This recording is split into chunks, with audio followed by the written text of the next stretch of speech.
You will see my video on YouTube.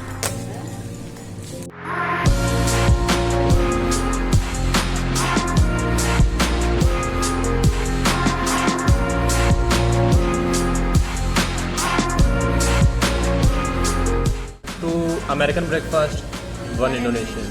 Yes. Yes. I don't like crackers. I don't like Cracker. Papad cracker. Kirchi.